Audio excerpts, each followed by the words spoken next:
My name's Craig Whyte. I'm a film and animation technician here at the University of Plymouth. I'm also a filmmaker and a researcher in 360 immersive cinema. My involvement with VR really happened by accident. Back in 2010, almost 11 years ago, when I first started the job here at the University of Plymouth, there's a company called ICCI, which was part of the university. There was an affiliation with the University of Plymouth. And they set up a film festival, but this would be a unique film festival. This would be for immersive 360 films. Technology was, I suppose, was just emerging at that time, but not to the level that we have now. So they set up this film festival, 360 Film Festival, and it happened here in Plymouth, in the city centre, and they had a company called Igloo that built this immersive 360 dome cinema. And they also put a call out to any filmmakers, artists, musicians, anyone who'd be interested to create a film for 360, an immersive film. And I put in a submission because I was particularly interested at the time as a filmmaker and into narrative-driven films, whether or not you could produce a narrative-driven drama within 360. I was very interested in that idea. And so I looked around, seeing if there had any other films had been made, trying to find some reference. Usually when you come up with an idea, you like to find a reference to any movies that have been made. But Andy and myself, Andrew Banks, the other technician here at the university, we teamed up and we thought, yeah, let's do this. Let's make a 360 narrative-driven drama, like a film that you would normally go see in the cinema. That was what I was interested in, and you know, you immerse yourself in the story. I wanted to see if that was possible with this 360 technology. So he wrote the film Panoptica, which is a sci-fi film, narrative-driven drama. And we teamed up with other students who had just graduated, Joe Plant and Jack Offord, and Colin Rowden and Rebecca Jagger. They were all graduates from the University of Plymouth. 2010, I mean, HD was just becoming a thing. And then you had 360, the potential to shoot 360 had become available through this camera called the Ladybug camera, which was this clunky camera which you needed a laptop. It wasn't portable enough. You know, you had to, whenever you needed to film anything, you had to record it directly into a laptop via an Ethernet cable, and sometimes you lost connections. So that was the only sort of, in terms of cameras that were available at the time at the university. The Ladybug camera, we tried it out and tested it out, and I felt this probably wasn't. If you're going to shoot a narrative-driven drama, you know, probably longer than 10 minutes film, this 60 camera is not going to do it. So we looked at another alternative to create an immersive 360 film, and we used After Effects, the program Adobe After Effects, and we have a green screen studio in the university. So most of the film was shot in the green screen, and then stitched together within After Effects and composited together in After Effects. There are some scenes in the film. I wanted to be able to create a virtual 360 camera, and it was possible through After Effects, because within After Effects you have the ability to create a camera, which meant, well, maybe you can create multiple cameras.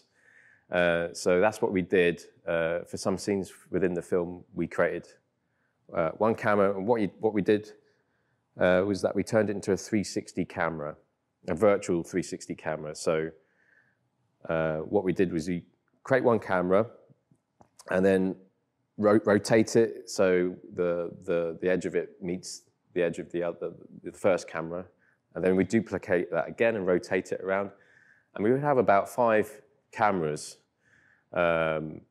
positioned. And then what we do is we link those cameras together to be able to create sort of like a simulated 360 camera. I really wanted to sort of see if it was possible to create a 360 camera that could work the same way as a traditional, the same techniques that you use for a traditional filmmaking. I wanted to see if that applied to 360. And we did use the ladybug once. There is one scene actually within the film. It's probably my favorite scene where we used the ladybug camera, and it worked out really well for that scene. And lighting that scene was a bit tricky. So there's a whole dynamic in terms of filmmaking. The same principles apply in traditional filmmaking in terms of cinematography and editing, but there's a slight difference. You know, you kind of have to reapply, rethink that for 360. The major difference is that you're in the film. You're really, I think that's one of the things. It brings the audience as if they're. I think that's the potential of it anyway, where you're inside the film. I think there's a crossover between theatre as well. I think theatre, the feeling that you're watching a theatre piece. I think with traditional filmmaking, single screen filmmaking, you have a variety of different framings and shot sizes to be able to create the feeling of coverage for a scene in a film. Whereas 360, you kind of, you're having to think not just one angle, you're having to think, well, what's happening left, right, and center, what's happening behind? So that was something that we had to really think about. How do we sort of guide the audience through the film? You know, if there's certain scenes within the film that we want them to look at, we want to make sure that they're looking at that and not just sort of gawping at something else. So with the use of sound and movement, that's kind of how we wanted to direct the audience attention to a certain part of the scene that we wanted them to look at. So that's the kind of dynamic you're working with, in a way, and it's almost like I see there's a cross between theatre production and film in that respect, and where it places the audience with 360, I think there's a feeling of immersion and being in the film, and I really wanted to try out, like, you would have a situation where you've got a character on one side communicating with one character on the other. I wanted to play around with that. So we were trying all these different techniques that you'd normally approach in single screen filmmaking. I wanted to try that out with 360. If we were to reshoot Panoptica now, yeah, definitely it would be a lot more easier, because at the time of making Panoptica, we weren't able to play back in 360. That was the thing. We had no monitor to be able to view back, especially when when we were editing the film. We had to rely on sketches and storyboards and our own imagination of how it would look in the 360 dome, because there was no other way of playing it back. The only time that we actually got to see the film for the first time was really when it was being first screened at the film festival. So we were watching the film in 360 for the first time with the audience. Before, it was all guesswork. It was all imagined, you know, okay, well, we think this is how it's going to look, you know. And After Effects, the only sort of template that we had was a very, very wide framing. But a lot of it was just guesswork and just just getting storyboards and just like, okay, this is how it's going to look. But it's only till we watched it in the cinema. I was like, it kind of works, you know. It's sort of how we imagined it to be. I think that was the thing I take away from it. It's like, oh yeah, we actually pulled it off, you know. I think at the time, when I wrote the screenplay and I kind of had an idea of how it would look, storyboarding it really helped. Getting the screenplay nailed down, getting as much of it on paper before we actually went and shot it, and then going out and shooting it, and then bringing it back together in the edit. I was really surprised at how much we managed to simulate what we conjured up in our own ideas, you know. After Effects allowed us to be able to create anything that we wanted. It really helped us to achieve those ideas.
The future of VR, I think, I feel that there's a new industry is about to sort of emerge, not just for filmmaking, but for TV as well.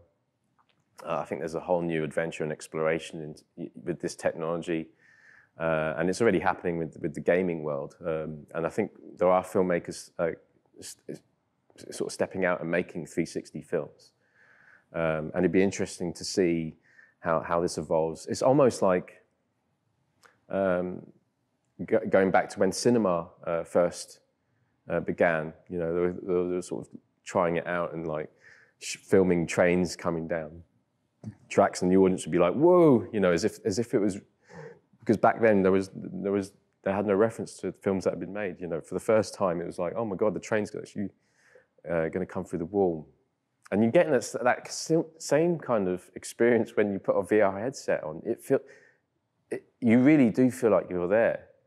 You really feel your body's also responding to some of the to what it's seeing. What I love about it at the moment as well with VR technology is there's room for exploration. There's room for experimentation. It's like cinema sort of rebirthed in 360. So it'd be exciting I'm excited to see what other filmmakers and the sort of the creative community how they use this platform and how they embrace it. I think the whole VR technology is going to apply to many different disciplines: science, education, immersive learning. I think there's a whole sort of emergence of a new industry and a new way. I think that will benefit us in terms of sharing ideas, creating new works of art. And I think it's an exciting platform for storytellers and theatre performance. I think it's already happening. I think it's starting to become more popular. I mean, you've got the first European cinema, immersive 360 cinema, which is based here in Plymouth, in Devonport at the Market Hall, which is just opening up. And I think that's going to be a fantastic opportunity for filmmakers, musicians, artists, performers to embrace this, to find, oh, there's another platform in which we can showcase our work.